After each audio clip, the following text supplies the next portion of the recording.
अस्सलाम वालेकुम बुडियंस। आज हम ग्रेड 5 का यूनिट नंबर 6 करने लगे हैं जो कि है ब्रैकेट्स, और ये लास्ट चैप्टर है आप लोगों के फर्स्ट टर्म के सिलेबस का। ठीक है, बहुत इजी, बहुत ही सिंपल क्वेश्चन है। एक तो शुरू में उन्होंने बताया है कि ऑपरेशंस हम अभी तक कौन कौन से मैथ्स के पढ़ चुके हैं, डिवीजन, मल्टीप्लिकेशन, एडिशन और सब्ट्रैक्शन। ठीक है, और दूसरा इसमें ब्रैकेट्स का जिक्र है। चैप्टर के नाम से ही पता चल रहा है 3 टाइप्स की ब्रैकेट्स उन्होंने आपको बताई हुई हैं। पहली ब्रैकेट्स को हम कहते हैं स्मॉल ब्रैकेट्स, या इनको हम राउंड ब्रैकेट्स भी कहते हैं और पैरेंथेसिस भी कहते हैं। दूसरे नंबर पे जो ब्रैकेट्स हैं उनको हम कर्ली ब्रैकेट्स कहते हैं या ब्रेसेस कहते हैं। ठीक है, और तीसरे नंबर पे जो ब्रैकेट्स हैं वो स्क्वायर ब्रैकेट्स उनको हम कहते हैं। ठीक है, ये आपको तीनों ब्रैकेट्स के नाम आने चाहिए और आपको पता होना चाहिए कि इनको बनाते कैसे हैं। Small brackets, curly brackets and square brackets. इसके अलावा एक और चीज़ पेज नंबर 67 पे पहले देख लें, फिर हम जल्दी से 2 पार्ट्स इसके सॉल्व करेंगे क्योंकि सिंपल पुराने ही ऑपरेशंस हैं। डी मैथ्स रूल इसको हम कहते हैं, जिसमें अगर किसी क्वेश्चन के अंदर मल्टीपल ऑपरेशंस इकट्ठे आ जाएं, जैसा कि आप इस क्वेश्चन में देख सकते हैं 32 + 8 डिवाइडेड बाई 2 मल्टीप्लाई बाई 4, तो हम देखेंगे भी हम सबसे पहले क्या सॉल्व करें। हमें क्या पता, हमें पहले 32 + 8 करना चाहिए, या हमें पहले 8 डिवाइडेड बाई 2 करना चाहिए, या हमें 2 मल्टीप्लाई बाई 4 करना चाहिए। तो उसके लिए ये डी मैथ्स का रूल फॉलो होता है कि जब मल्टीपल ऑपरेशंस हों, एक से ज़्यादा ऑपरेशन एक क्वेश्चन के अंदर हों, तो सबसे पहले हम डिवीज़न करते हैं, फिर अगर उसमें मल्टीप्लिकेशन हो तो मल्टीप्लाई करते हैं, एडिशन हो तो फिर ऐड करते हैं, और सबसे आखिर में सब्ट्रैक्ट करते हैं। यही इस रूल को एक्सप्लेन किया हुआ है। First solve the division part, second solve the multiplication part, next solve the addition part, in the end solve the subtraction part. ठीक है, 2 पार्ट्स मैं आपको करके दिखाऊंगी। एक में आपको पता चलेगा कि ब्रैकेट्स कैसे सॉल्व करते हैं, और दूसरे में आपको पता चलेगा कि डी मैथ्स का रूल किस तरह से फॉलो करते हैं। पेज नंबर 67 पे 66 पे ये क्वेश्चंस गिवन है। मैंने ये क्वेश्चन इसलिए लिया है क्योंकि इस क्वेश्चन के अंदर जो है वो सारी ब्रैकेट्स का यूज़ हो रहा है, कर्ली ब्रैकेट्स का भी, स्मॉल ब्रैकेट्स का भी और स्क्वायर ब्रैकेट्स का भी। तो अब जो आपने याद रखनी है बात, और जो पीछे थ्योरी में गिवन है आप उसको रीड आउट करेंगे तो आपको समझ भी आ जाएगी।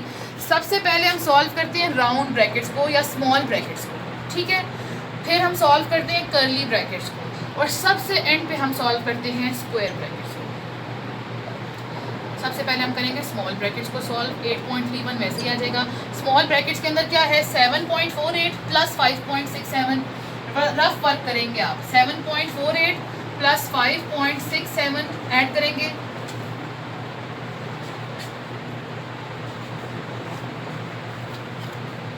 ये आपका 13.15 आंसर आ रहा है। तो सॉल्व होगी, ब्रैकेट्स हट जाएंगे, 13.15 आंसर आ जाएगा। कर्ली ब्रैकेट्स नहीं हटेंगी क्योंकि जो सॉल्व हुई है सिर्फ वो हटेगी। अच्छा जी, नेक्स्ट देखें, स्क्वायर ब्रैकेट अभी वैसे ही रहेगी। अब कर्ली ब्रैकेट्स हम देख लेते हैं कि ये माइनस हमने करना है इसमें से आंसर। तो उसको करने के लिए हम क्या करेंगे, हम बड़ी वैल्यू जो है वो ऊपर रख के इधर देखें 13.15 और छोटी वैल्यू 8.31 नीचे रखेंगे, और इसको हम सॉल्व करेंगे। 5 में से 1 गया 4, बोरो करेंगे, यहाँ से 2 रह जाएगा, ये 11 हो जाएगा। 11 में से 3 गए 8, और ये 12 में से 8 गए तो 4, तो 4.84। अच्छा, अब ये भी हट जाएगी कर्ली ब्रैकेट क्योंकि ये सॉल्व हो गई है। अच्छा बच्चों, इसमें एक कॉन्सेप्ट जो न्यू आ रहा है, इसलिए क्वेश्चन सिलेक्ट भी किया था सॉल्व करने के लिए, क्योंकि इसमें एक चीज़ थोड़ी सी डिफरेंट है जो पीछे आपके चैप्टर में एक्सप्लेन नहीं की गई, लेकिन इस क्वेश्चन में क्योंकि वो है तो वो सॉल्व समझानी ज़रूरी है। आप देखें इसमें क्या है, 8.31 - 13.15। तो मैथ्स के क्वेश्चन में जब हम ये देखते हैं ना, ब्रैकेट के अंदर वाला सवाल है उसकी बात करें, कर्ली ब्रैकेट्स के अंदर। कर्ली ब्रैकेट में प्लस, इधर तो कुछ भी ना हो तो प्लस होता है, हमने क्या किया था, माइनस किया था ना। अब जब हमने माइनस कर लिया था तो हमारा आंसर क्या आ गया था, 4.84। मैथ्स में ये रूल होता है, जब हम माइनस कर रहे होते हैं बड़ी वैल्यू के साथ, जब माइनस होता है तो हमारा आंसर के साथ भी क्या आता है, माइनस। रिपीट कर रही हूँ, 2 वैल्यूज जब हम उन्हें माइनस करने लगे हैं, तो जब बड़ी वैल्यू के साथ माइनस होता है तो बाहर भी माइनस आता है।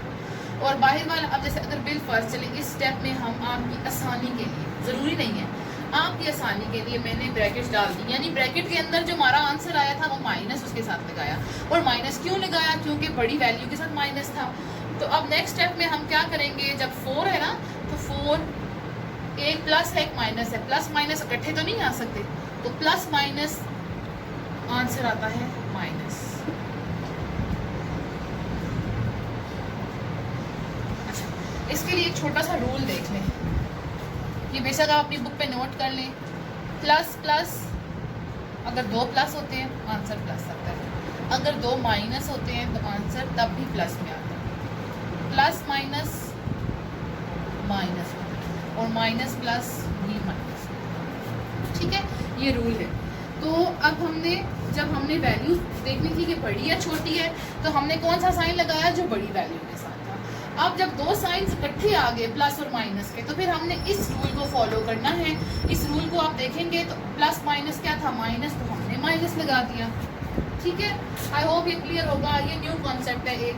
इसमें फिर आप देखेंगे 4 माइनस 4.84 है, तो रफ वर्क में हम सॉल्व कर लेते हैं। 4.84 बड़ा है और 4 जो है वो छोटा है, 4 नीचे रखेंगे।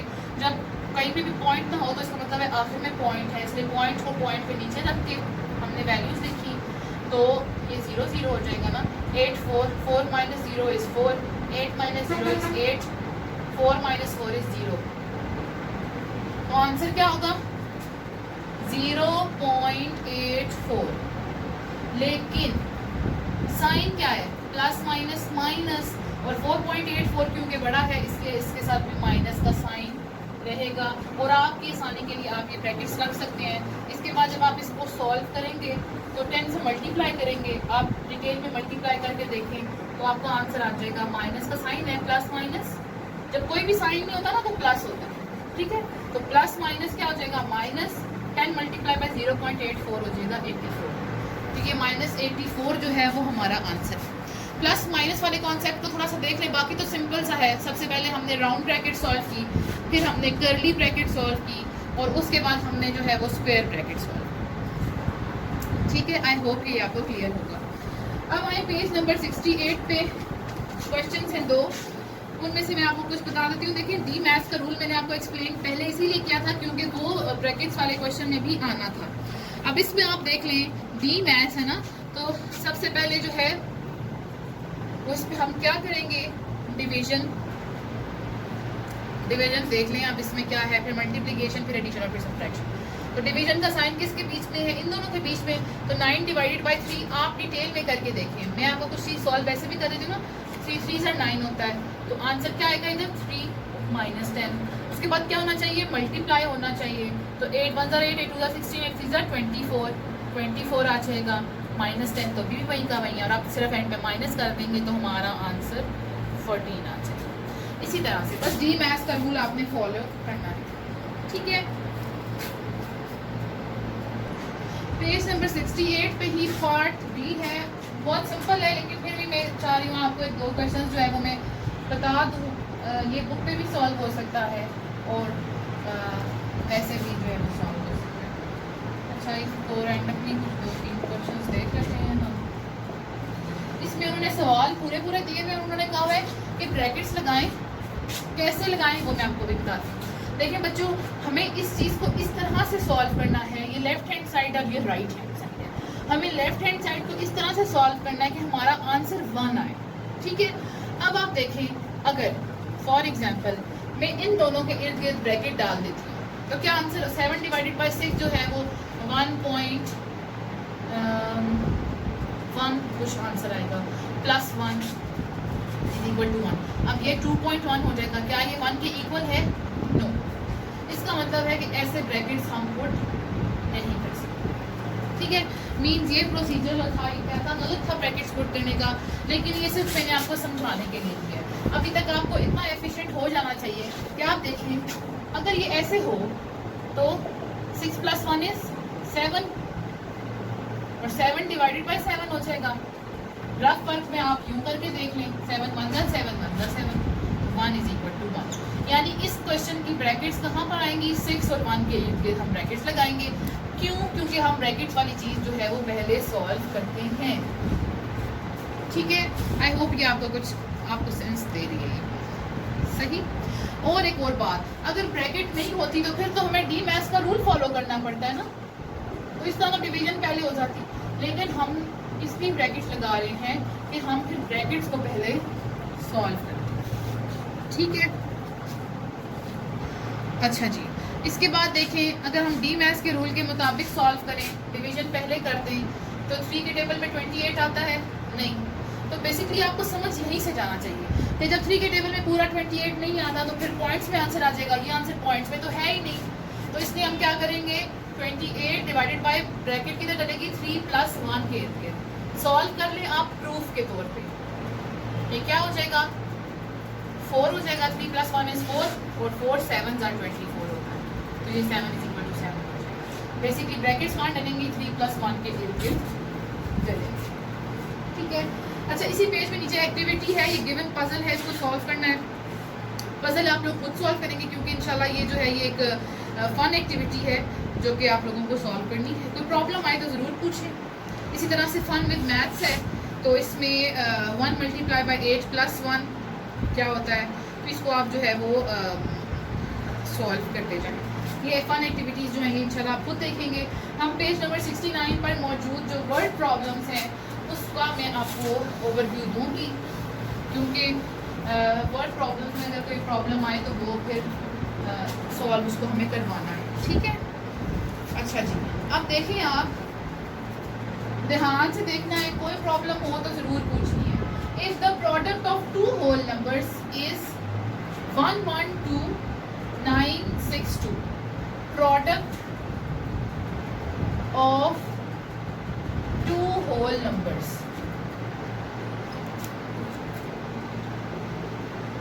क्या है, ध्यान से देखिए, 112,962 2 होल नंबर्स हैं जिनको मल्टीप्लाई, प्रोडक्ट का मतलब होता है मल्टीप्लाई करेंगे तो आंसर वो आएगा।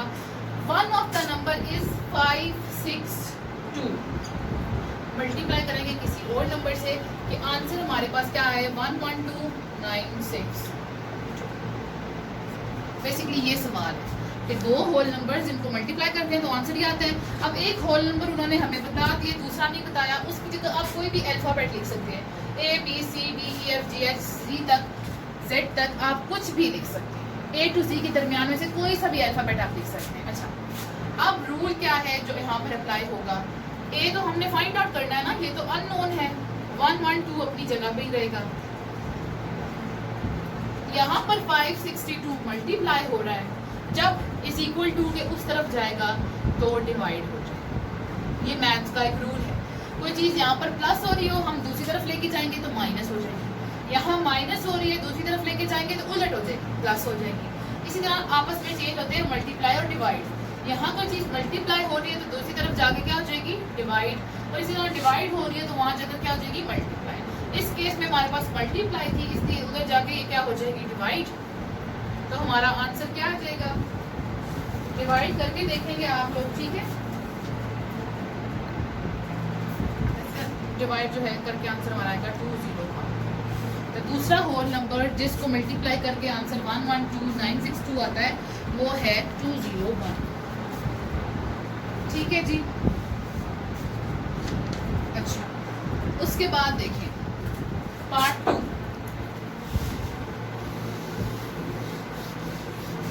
वर्ड प्रॉब्लम्स का ही पार्ट 2 है। A man has 500 pair of parrots, ठीक है। मैन हैज, हम लिख लेते हैं pairs of parrots,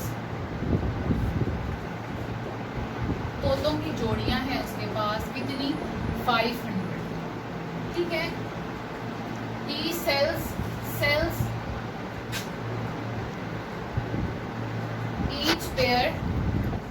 each pair वो कितने का सेल करता है, 850।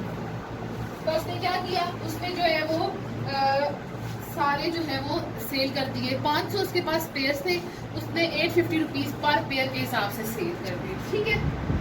Price of each peacock is, पहले हम टोटल पहले निकाल लेते हैं ना, इसको मल्टीप्लाई करके क्या आएगा। अगर एक जो है उसकी प्राइस ये है तो 500 की प्राइस कैसे निकलेगी, 500 मल्टीप्लाई बाय 850, ठीक है। तो 500 मल्टीप्लाई बाय 850 हम करेंगे तो हमारे पास आएगा 425,000। आप मल्टीप्लाई करके देखेंगे, ये हमारे पास है। अब उसने क्या किया, ये बेचे और उसने पीकॉक्स खरीदे। Price of each peacock, price of each peacock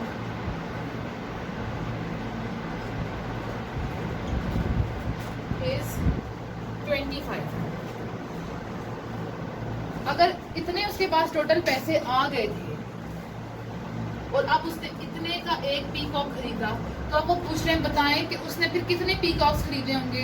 तो हम सिंपल क्या करेंगे, how many did he buy, कितने उसने खरीदे, टोटल उसके पास पैसे कितने थे, 425,000 डिवाइडेड बाय 2500, ये आपका सम बनेगा। तो आपका आंसर क्या आएगा, डिवाइड करके आप देखेंगे 170। तो कितने पीकॉक्स उसने खरीदे, 170 पीकॉक्स। पीकॉक्स भी आप लिख सकते हैं साथ, 170 पीकॉक्स। ये आपका पार्ट नंबर 2 है।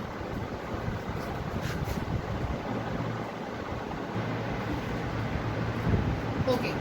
Next question is, a man travels 1742 kilometers by air, 652 kilometers by car, and 425 kilometers by a bus. How much distance did he travel altogether?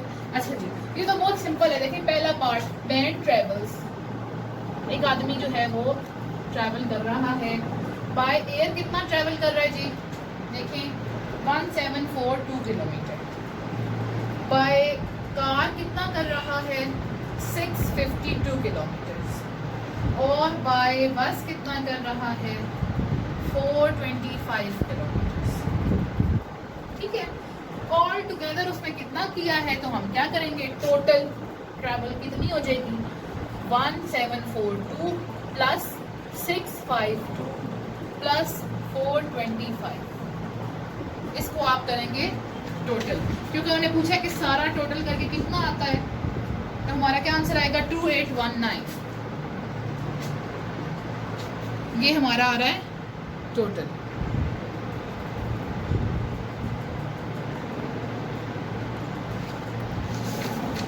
अच्छा जी,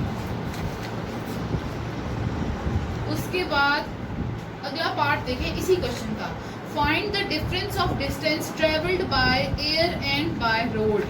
तो देखिए बाय एयर का तो उन्होंने मेंशन किया हुआ था ना 1742, बाय रोड में क्या है 652 और 425। तो अब आप देखेंगे कि इसको हम किस तरह से सॉल्व कर सकते हैं, ये भी मैं आपको सॉल्व कर देती हूँ। आपने नेक्स्ट ऐसे कॉलम्स नहीं बनाने, आपने इससे आगे जाना है, लेकिन वो बहुत पीछे हो जाएगा, तो मैं इसका आपसे समझा देती हूँ। अब बाय एयर कितना है जी, बाय एयर उन्होंने हमें बताया है 1742 माइनस क्या करना है, बाय रोड। तो कार भी जो है वो रोड पे चलती है और बस भी जो है वो रोड पे चलती है, तो हम कार और बस से जो उसने ट्रैवल किया है उन दोनों को हम करेंगे ऐड, और बाय एयर जो उन्होंने किया उसको हम टोटल में से माइनस कर देंगे। तो ये 1742 है, उसको आप ऐड करके देखें, 652 प्लस 425 क्या होता है। अच्छा, ब्रैकेट के अंदर वाले को हम ऐड करेंगे पहले, 652 और 425 ऐड करके पहले हमारा क्या आंसर आएगा, 1077। टोटल में से 1077 को माइनस करेंगे तो 665 किलोमीटर्स। तो बेसिकली ये हमारा डिफरेंस है बाय एयर और बाय रोड ट्रैवल का। ठीक है, ये पार्ट नंबर 3 का सॉल्यूशन है। अच्छा जी, पार्ट 4 बिल्कुल वैसा ही है जैसा अभी हमने पार्ट 1 किया था। इसका मैं सिर्फ आपको सम बता देती हूँ, सॉल्व आप खुद करेंगे। इसमें भी वही है, एक होल नंबर अननोन है, दूसरा है 721 और आंसर आना चाहिए 311472। ये इसका सम बनेगा और इसको सॉल्व आप खुद करेंगे। क्वेश्चन नंबर 1 को देखें और उसको देख के इसको सॉल्व करें, क्योंकि ये बिल्कुल सेम है। ठीक है, पार्ट 5 देखें जी, नेक्स्ट पार्ट है, there are equal numbers of chickens and rabbits in a cage, there are 72 heads. यानी कि एक पिंजरा है, उसमें चिकन्स भी हैं, मुर्गियाँ भी हैं और रैबिट्स खरगोश भी हैं। हमें पता लगाना है कि कितने चिकन्स हैं, कितने रैबिट्स हैं। ठीक है, अच्छा देखें बच्चों, इसमें थोड़ा सा जो बात टेक्निकल समझने वाली है वो ये है कि उन्होंने बताया कि सर कितनी है, 72 हैं और फीट कितने हैं? 216 है। फ़र्क क्या आता है कि hen जो है, चिकन जो होती है उनके 2 पाँव होते हैं और जो रैबिट्स होते हैं उनके 4 होते हैं, ठीक है। तो इसमें फिर इसलिए हम पाँव को नहीं देखेंगे, फीट को हिसाब से हम नहीं करेंगे, हम सर देखेंगे, ठीक है। तो टोटल नंबर ऑफ हेड्स कितने हैं जी? 72, ठीक है। How many chickens and rabbits, इसमें अब ये होगा कि चिकन कितने हैं, रैबिट्स कितने हैं? 2 है ना, कितनी है? 1 और 2। तो हम what we will do is we will divide 72 divided by 2। क्यों 2 से डिवाइड किया? क्योंकि चिकन जो रैबिट्स हैं और इक्वल नंबर में हैं, ठीक है। तो डिवाइड करेंगे, क्या आंसर आएगा? ये तो बहुत ईजी होगा, आप डिवाइड करेंगे तो आंसर हमारे पास आ जाएगा 36। तो there are 36 chickens and 36 rabbits. अच्छा देखिए बच्चों, 216 उन्होंने दिया हुआ है ना जो क्वेश्चन में फीट है, उसको प्रूफ के लिए आप चेक कर सकते हैं। प्रूफ अब हमारे पास क्या आएगा? देखें, चिकन्स कितने जी? 36 मल्टीप्लाई बाय कितने फीट हैं उनके? 2 होते हैं। आंसर क्या आएगा? 72। उसके बाद रैबिट्स देखें, रैबिट्स भी हैं 36 ही, लेकिन उनके फीट कितने होते हैं? 4। ऐसा ही है। तो रैबिट्स के 36 मल्टीप्लाई बाय 4 करेंगे तो क्या आएगा? 140। यानी 72 फीट्स जो हैं वो किसके हैं? चिकन के हैं। और रैबिट्स के कितने फीट हैं? 114। तो जब आप टोटल करेंगे ना, टोटल तो 72 प्लस 114, जब आप इनको ऐड करेंगे तो आंसर आएगा 216 फीट, जितने फीट उन्होंने क्वेश्चन के अंदर मेंशन किए हुए हैं। तो ये आपके प्रूफ के काम आएगा, ठीक है। I hope it's clear. अच्छा जी, लास्ट क्वेश्चन देखिए। On a distant planet there are between 29 and 39 aliens, यानी कि 29 से 39 के दरमियान एलियंस हैं। इवन नंबर है, there is an even number of aliens, ठीक है। अब हो क्वेश्चन क्या है, ये हमें आंसर चेक करने के लिए उन्होंने बताया हुआ, एक हिंट दीजिए। How will they divide themselves equally in 4 spaceships with 8 crews in each one with none left behind. अब है क्या? नंबर ऑफ स्पेसशिप्स, कितनी स्पेसशिप्स हैं जी? 4, ठीक है। Number of crews in each spaceship, यानी कितनी जगह है जिसपे स्पेसशिप्स के अंदर 8। तो टोटल नंबर ऑफ एलियंस कैसे पता चलेंगे? 4 स्पेसशिप हैं, हर किसी के अंदर 8 जगह हैं, तो 4 मल्टीप्लाई बाय 8। 4 मल्टीप्लाई बाय 8 क्या होता है? 32 एलियंस। तो ये देखें, एक तो 2 बातों से हमें पता चलेगा कि हमारा आंसर ठीक है। एक तो 29 और 39 के बीच की वैल्यू है, बिल्कुल है। दूसरा इवन नंबर है, बिल्कुल है। तो ये हमारा पार्ट नंबर 6 है, ठीक है। ये हमारा लास्ट क्वेश्चन था इस चैप्टर का। सारे इसीलिए सॉल्व कराएं क्योंकि कुछ ना कुछ डिफरेंट थे और आपको कोई प्रॉब्लम आ सकती थी। सिर्फ एक पार्ट नहीं करवाया क्योंकि वो दोनों बिल्कुल एग्जैक्टली सेम थे, ठीक है। फिर भी आप इस चैप्टर को सॉल्व करें और अच्छी तरह से सीखें। कोई प्रॉब्लम आती है तो जो है वो ज़रूर पूछें, इंशाल्लाह आपकी वो प्रॉब्लम हल की जाएगी। अपना ख्याल रखिएगा, वीडियोज़ को लाइक करें, चैनल को सब्सक्राइब करें। अल्लाह हाफिज़।